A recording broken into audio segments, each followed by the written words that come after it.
Hello students, ये lecture जो है डीएसएसबी में असिस्टेंट अकाउंट्स और असिस्टेंट मैनेजर अकाउंट्स की जो वैकेंसी निकली थी उसके पॉइंट ऑफ व्यू से काफ़ी इंपॉर्टेंट लेक्चर होने वाला है। क्योंकि इस वीडियो लेक्चर में मैं आप सभी को जो है अकाउंटिंग स्टैंडर्ड, अकाउंटिंग प्रिंसिपल और इंटरनेशनल फाइनेंशियल रिपोर्टिंग स्टैंडर्ड या आईएफआरएस के बारे में जो है बताऊँगा। तो यहाँ पर अगर आप प्रीवियस ईयर का पेपर उठाकर देखें तो यहाँ से इस टॉपिक से जो भी इसमें लेक्चर में आपको कॉन्सेप्ट्स कराऊंगा यहाँ से क्वेश्चंस आए हुए हैं। तो यहाँ से लगभग आपको 2 से 3 क्वेश्चन जो हैं वो देखने को मिल रहे हैं।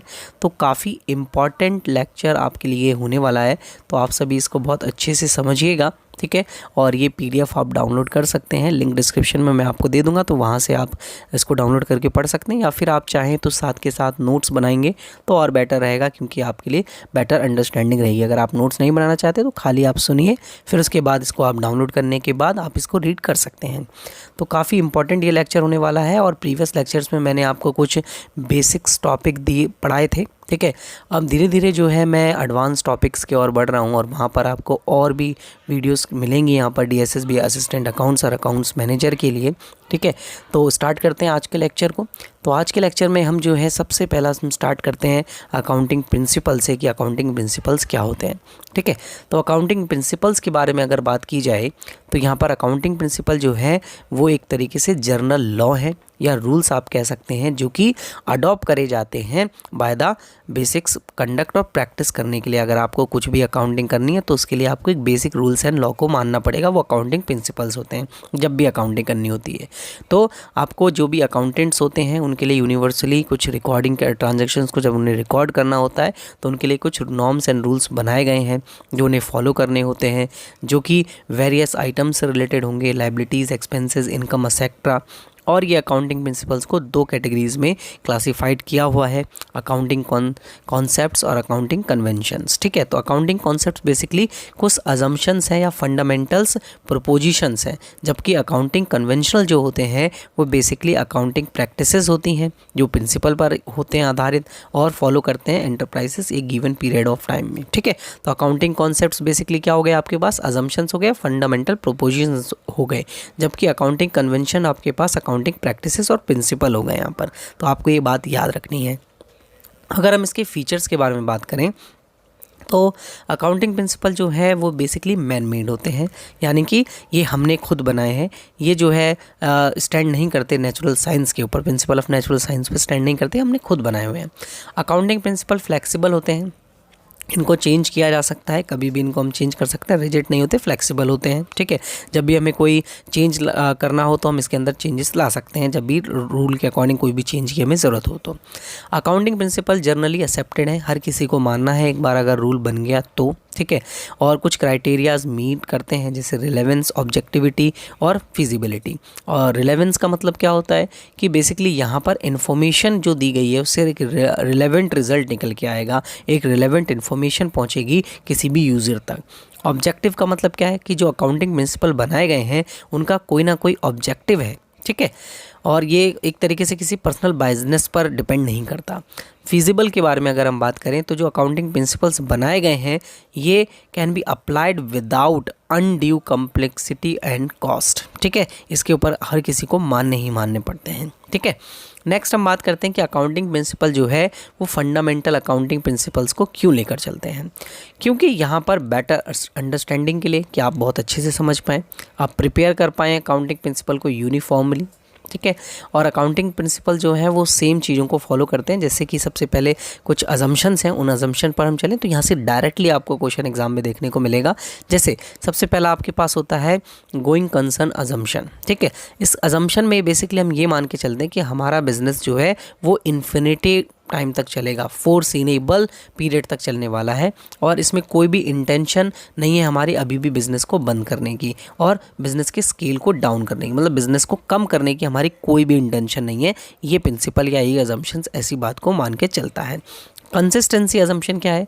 कंसिस्टेंसी अजम्पशन ये मानता है कि जो भी अकाउंटिंग प्रैक्टिसेस हम अडॉप्ट कर चुके हैं उसको हम कंटिन्यू रखेंगे आने वाले ईयर्स में, ठीक है। ऐसा नहीं है कि एक मान लेते हैं कि हमने फर्स्ट ईयर में जो है किसी कॉन्सेप्ट को अडॉप्ट किया और सेकंड ईयर में जब भी हम दूसरे ईयर में पहुंचे हमने किसी अदर कॉन्सेप्ट को या किसी अदर थ्योरी को जो है हमने उसको अडॉप्ट कर लिया और उसी के रूल्स एंड रेगुलेशन के थ्रू हम काम कर रहे हैं।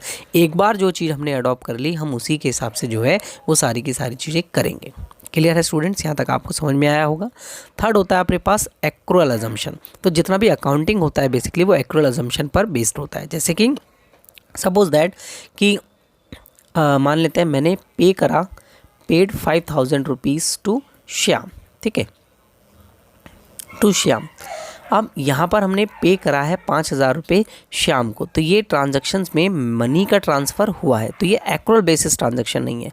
यहाँ पर सेटलमेंट तुरंत के तुरंत हुआ है, बट मैंने कहा कि मैं जो है गुड्स परचेज़ कर रहा हूँ, मैंने गुड्स परचेज़ करा है किसी भी पर्सन से, लाइक दैट मैंने राम से कुछ गुड्स परचेज़ किए हुए हैं ₹10,000 रुपीज़ के, बट मैंने यहाँ पर ये नहीं लिखा कि मैंने उसको ये 10,000 रुपीज़ पे कर लिए हैं, मैं इन फ्यूचर इसको पे करने वाला हूँ, ठीक है। मैंने अभी इसका सेटलमेंट नहीं किया, मैं इन फ्यूचर इसका सेटलमेंट करने वाला हूँ। तो ये होती है एक्रुअल अजम्पशन, ठीक है, जो ये मान के जो ट्रांजैक्शन को रिकॉर्ड कर लेती है, पैसा या उसका अमाउंट ट्रांजैक्शन हुआ हो या ना हुआ हो। तो आप इसको पढ़ सकते हैं, a transactions record in the books of accounts at the time when it's entered into and not when the settlement takes place. इसका ज़रूरी नहीं कि इसका सेटलमेंट हो जाए, जब भी ये ट्रांजैक्शन हुई है इसको रिकॉर्ड कर लिया जाएगा। तो स्टूडेंट्स ये तीन जो आपके पास अजम्पशन है, यहाँ से आपको एक क्वेश्चन एग्जाम में देखने को मिल सकता है, तो केयरफुली आप सुनिएगा, ठीक है। तो सबसे पहला गोइंग कंसर्न कंसेप्ट, जिसको हम मान के चलते हैं कि हमारा बिजनेस लंबे समय तक चलने वाला है। कंसिस्टेंसी अजम्पशन, जहाँ पर हम मान के चल रहे हैं कि हमने एक प्रैक्टिस अगर एक साल में अपना ली है तो अगले साल में भी इसको कंसिस्टेंट रखेंगे। एक्रुअल अजम्पशन कि ट्रांजैक्शंस जब भी हुई है, ज़रूरी नहीं है उसका अमाउंट सेटलमेंट हुआ हो या ना हुआ हो, उसको रिकॉर्ड कर लिया जाएगा। क्लियर? इतनी बात आपको समझ में आई होगी। नेक्स्ट हम बात करते हैं प्रिंसिपल्स ऑफ अकाउंटिंग के बारे में। तो ये भी आपके पास कॉन्सेप्ट, ऊपर वाले अजम्पशंस हैं, ये कॉन्सेप्ट्स हैं, तो यहाँ से क्वेश्चंस आते हैं, ठीक है। जितने भी कॉन्सेप्ट्स मैं यहाँ पर करा रहा हूँ इनमें से एक आध क्वेश्चन आपको एग्जाम में ज़रूर देखने को मिलेगा। तो सबसे पहला प्रिंसिपल आपके पास आता है अकाउंटिंग एंटिटी और बिजनेस एंटिटी प्रिंसिपल। तो अगर हम बिजनेस एंटिटी प्रिंसिपल के हिसाब से देखें तो बिजनेस को कंसिडर किया जाता है एज अ सेपरेट, वो एक सेपरेट है अपने ओनर से। फॉर एग्ज़ाम्पल सपोज दैट मेरा नाम है संजीव, ठीक है, और मेरी एक कंपनी है जिसका नाम है XYZ लिमिटेड, ठीक है, XYZ लिमिटेड। तो मैं इस कंपनी से बिल्कुल सेपरेट हूँ, या हम कह सकते हैं कि मेरा जो बिज़नेस है वो मुझसे सेपरेट है, ठीक है। तो इसको बोला जाता है अकाउंटिंग एंटिटी और बिजनेस एंटिटी प्रिंसिपल, जहाँ पर business transactions are recorded in the books of account from business point of view, not from the owners point of view. मेरे पॉइंट ऑफ व्यू से रिकॉर्ड नहीं की जाएंगी, इस कंपनी के पॉइंट ऑफ व्यू से जितनी भी ट्रांजैक्शंस होंगी वो रिकॉर्ड करी जाएंगी। दूसरा होता है हमारे पास मनी मेजरमेंट प्रिंसिपल। यहाँ पर हम ये मान के चलते हैं कि जितनी भी ट्रांजैक्शंस हो रही हैं उनको रिकॉर्ड किया जा रहा है, उनको मनी की टर्म्स में रिकॉर्ड किया जा रहा है, बस इतना सा आपको याद रखना है, ठीक है। थर्ड आपके पास प्रिंसिपल होता है अकाउंटिंग पीरियड प्रिंसिपल, जहाँ पर हम बिज़नेस की एक जो है लाइफ स्पैम मान के चलते हैं कि बिज़नेस इतना टाइम तक चलेगा, ठीक है। एक life of an enterprises break into smaller periods to its perform in the measurement of a regular interval. For example आपने अकाउंटिंग पीरियड के बारे में सुना होगा। अकाउंटिंग पीरियड जो है वो हमारा 1 अप्रैल से स्टार्ट होता है और 31 मार्च तक जाता है, ठीक है। तो ये आपका अकाउंटिंग पीरियड प्रिंसिपल होता है। फुल डिस्क्लोजर प्रिंसिपल, तो फुल डिस्क्लोजर प्रिंसिपल बेसिकली बताएगा कंप्लीट एंड अंडरस्टैंडेबल रिपोर्टिंग करता है फाइनेंशियल स्टेटमेंट की of all significant information relating to economic affairs of an entity. तो यहाँ पर फुल क्लोजर नाम से पता चल रहा है, फुल क्लोजर मतलब यहाँ पर जितनी भी ट्रांजेक्शन्स हुई हैं बिजनेस की वो सारी की सारी डिटेल देने की यहाँ पर कोशिश की जाएगी। 5 आता है हमारे पास मैटरनिटी प्रिंसिपल, जहाँ पर हम मान के चलते हैं कि जितने भी रिलेवेंट इम्पॉर्टेंट आइटम्स और इवेंट्स होते हैं उनको रिकॉर्ड किया जाएगा या उनको लिया जाएगा एज एन मटेरियल, ठीक है। For example if there is a reason believe the knowledge of the influence by the decision from the informs investor, investors को सारी की सारी इन्फॉर्मेशन यहाँ पर दी जाएगी एक तरीके से आप कह सकते हैं एक आइटम के रूप में, एक इवेंट के रूप में जितनी भी सारी की सारी चीज़ें होंगी वो इवेंट के रूप में बताई जाएंगी किसी भी को भी, ठीक है, जो भी इन्वेस्टर वगैरह होगा उन सभी को। 6 आता है आपके पास प्रूडेंस और कंजर्वेशन प्रिंसिपल, जहाँ पर हम ये मान के चलते हैं कि बिजनेस प्रॉफिट में ही नहीं होगा, लॉस में भी हो सकता है। प्रिंसिपल ये मान के चलेगा, is a many time describe using a phrase do not anticipate a profit but provide for all possible losses, कि पॉसिबल है कि लॉस भी हो सकता है, बिजनेस हमने करा है कि प्रॉफिट के लिए करा है, लेकिन लॉसेस भी हो सकते हैं। कॉस्ट कॉन्सेप्ट या हिस्टोरिकल कॉस्ट कॉन्सेप्ट, ये एक तरीके से बेसिकली ट्रांजैक्शंस को रिकॉर्ड करता है at a price paid to acquire it and cost is the basis of all subsequent accounting assets. For example, मैंने गुड्स को परचेज़ किया है फॉर 5,000 रुपीज़, ठीक है। अब 5,000 रुपीज़ में मैंने गुड्स परचेज़ किए, तो इस गुड्स का प्राइस जो है 5,000 मैंने एक बार रिकॉर्ड कर लिया, तो मैं इसको 5,000 का ही मानूंगा। अगर इसकी मार्केट में वैल्यू 4,000 हो जाती है तो मुझे इससे कोई लेना देना नहीं है। मार्केट में इसकी वैल्यू 6,000 हो जाती है तो मुझे इससे भी इसका कोई लेना देना नहीं है। अगर मैंने एक बार रिकॉर्ड कर लिया कि मैंने गुड्स 5,000 के परचेज़ किए थे तो 5,000 ही मेरी अकाउंटिंग में रहेगी, उसकी कोई चेंज नहीं करेंगे। हिस्टोरिकल कॉस्ट कॉन्सेप्ट यहाँ से आप याद रख सकते हो, हिस्ट्री से बेसिकली। मैचिंग कॉन्सेप्ट बेसिकली बताता है जैसे डेबिट क्रेडिट होता है आपका, आप दोनों साइड्स मैच करते हो, ठीक है। तो ये भी एक तरीके का यही कॉन्सेप्ट है कि आपके पास प्रॉफिट लॉस को, डेबिट क्रेडिट की एंट्रीज को आप यहाँ पर मैच कर रहे होते हैं। डुअल एसेप्ट्स और डुअलिटी प्रिंसिपल, जहाँ पर बात की जाती है कि हर ट्रांजैक्शंस के एक नहीं 2 एक्सपेक्ट्स होते हैं, एक डेबिट और दूसरा क्रेडिट, जो कि इक्वल अमाउंट्स में होता है। फॉर एग्जांपल, ओनर्स इक्विटी और capital plus claims of outsider equals to assets, यानी कि assets equals to the liability plus capital, ठीक है। तो यहाँ पर ये दोनों साइड्स क्या हैं, बराबर हैं। इस तरीके से डुअलिटी कॉन्सेप्ट चलता है। रेवेन्यू रिकॉग्नाइजेशन कॉन्सेप्ट, जहाँ पर हम मान के चलते हैं कि ट्रांजैक्शंस जो भी की जा रही हैं वो रेवेन्यू नेचर की, यानी रेकरिंग नेचर्स की ट्रांजैक्शंस को एक तरीके से रिकॉग्नाइज करने के लिए बनाया गया है। वेरीफाइबल ऑब्जेक्टिव कॉन्सेप्ट, जहाँ पर हम basically accounting should be free from personal बाइस, यानी कि अकाउंटिंग जो भी है वो फ्री है पर्सनल बाइस से, ये वेरीफाइबल ऑब्जेक्टिव कॉन्सेप्ट मान के चलता है।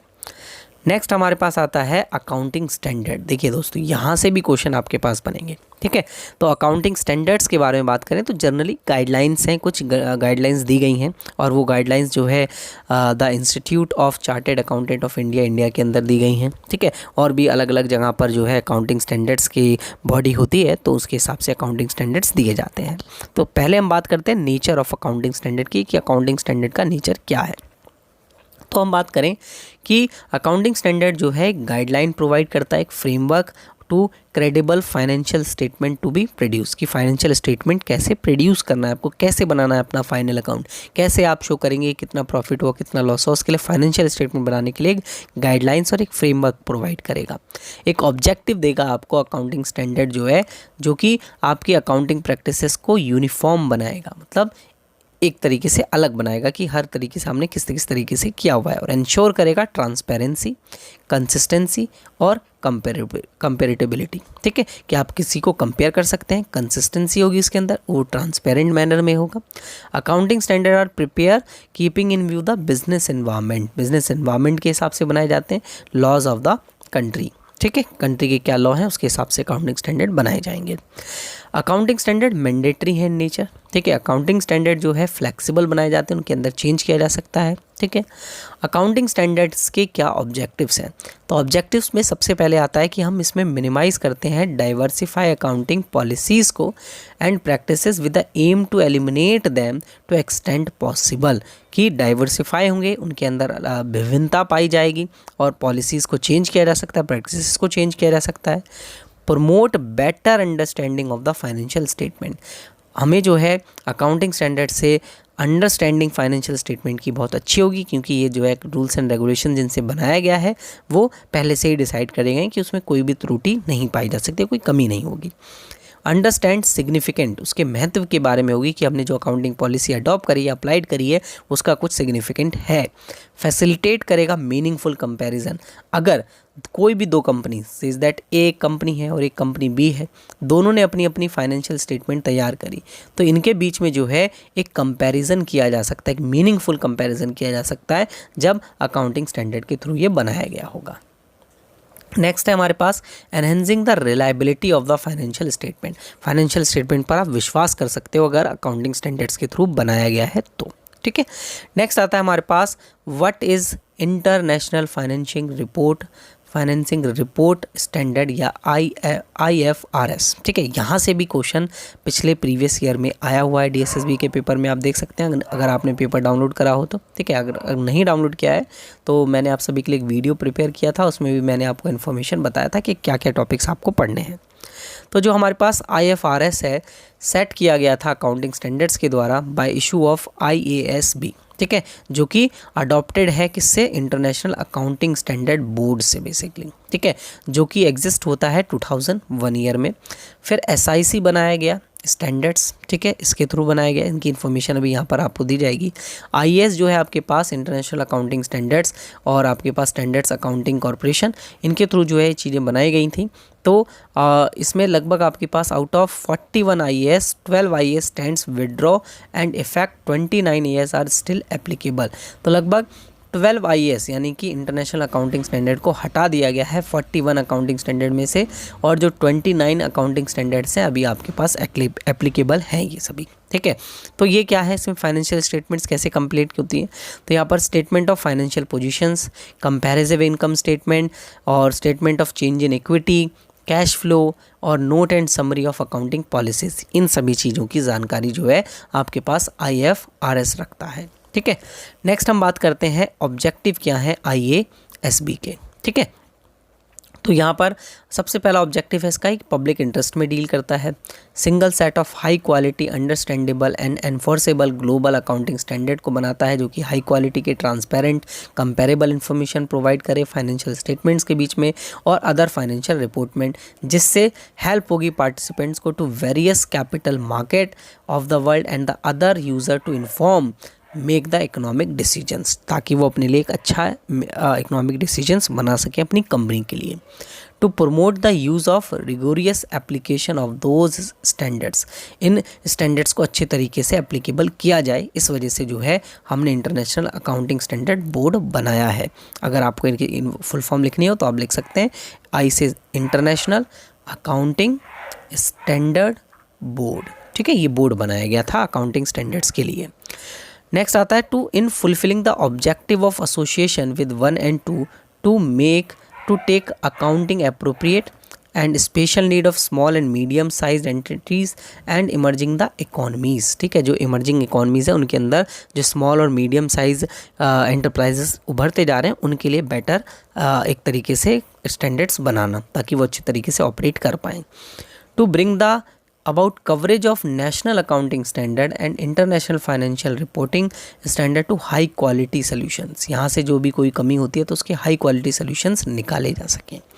अब इन दोनों के बीच में डिफरेंस क्या है, तो जो आपके पास IFRS है और IAS है यानी इंडियन अकाउंटिंग स्टैंडर्ड्स, इनके बीच में डिफरेंस क्या है। जो IFRS है ये प्रिंसिपल्स पर बेस्ड है यहाँ पर एंड फेयर वैल्यूज़, और जो अकाउंटिंग स्टैंडर्ड्स है वो बेस्ड है रूल्स पर एंड हिस्टोरिकल वैल्यूज़ पर। तो आपको ये याद रखना है कि जो IFRS है वो प्रिंसिपल्स पर बेस्ड है और इंडियन अकाउंटिंग स्टैंडर्ड बोर्ड जो है वो रूल्स एंड हिस्टोरिकल वैल्यूज़ पर डिपेंड है।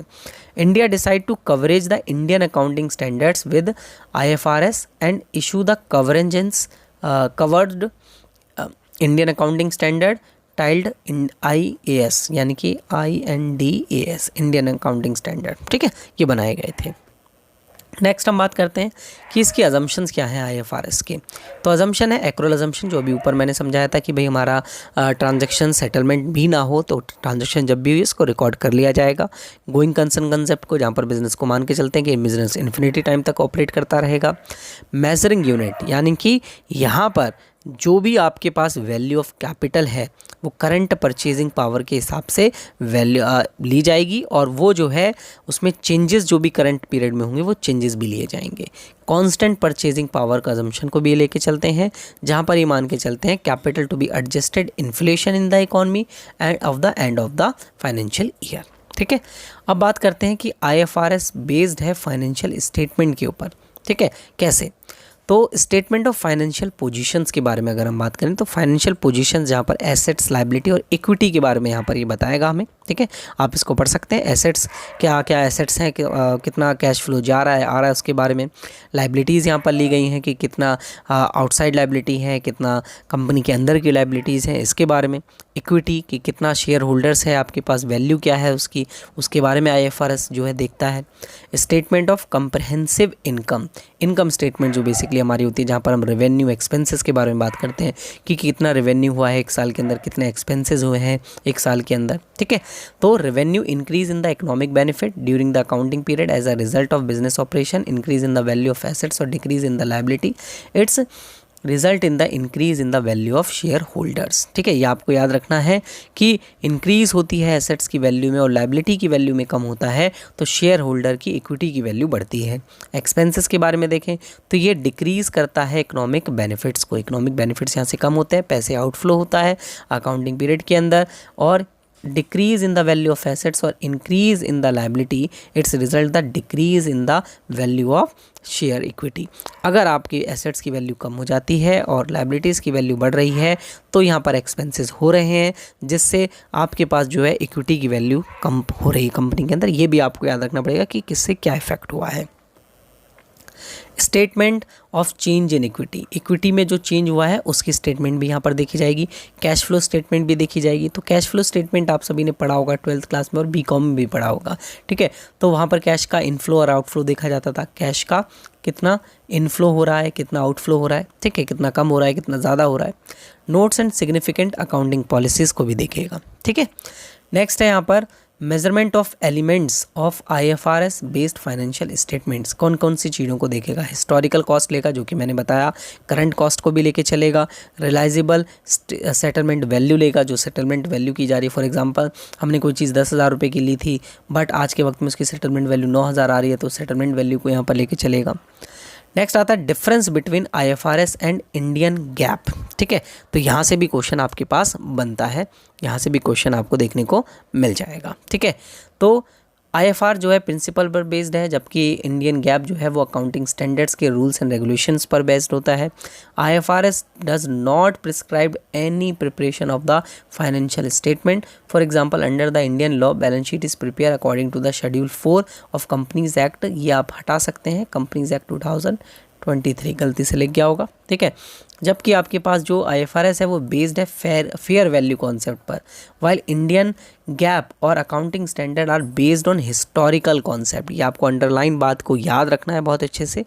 इंडियन गैप और अकाउंटिंग स्टैंडर्ड जो IFRS है वो रिक्वायर्ड है एसेट्स एंड लायबिलिटी कंपनी की क्या चेंज होगा at the fair value date of the balance sheet. However the two principal difference and the number of the areas are this. ठीक है, तो यहाँ पर इन सभी में डिफरेंट होते हैं, जैसे कि रेवेन्यू रिकॉग्नाइजेशन में, inventory valuation in service sector, accounting for the tax और income, useful for the intangible assets, current non current classification, prior period items, extraordinary reporting, reclassification, impact of assets. इन सभी चीज़ों में इनके इम्पैक्ट को देखने को मिलता है।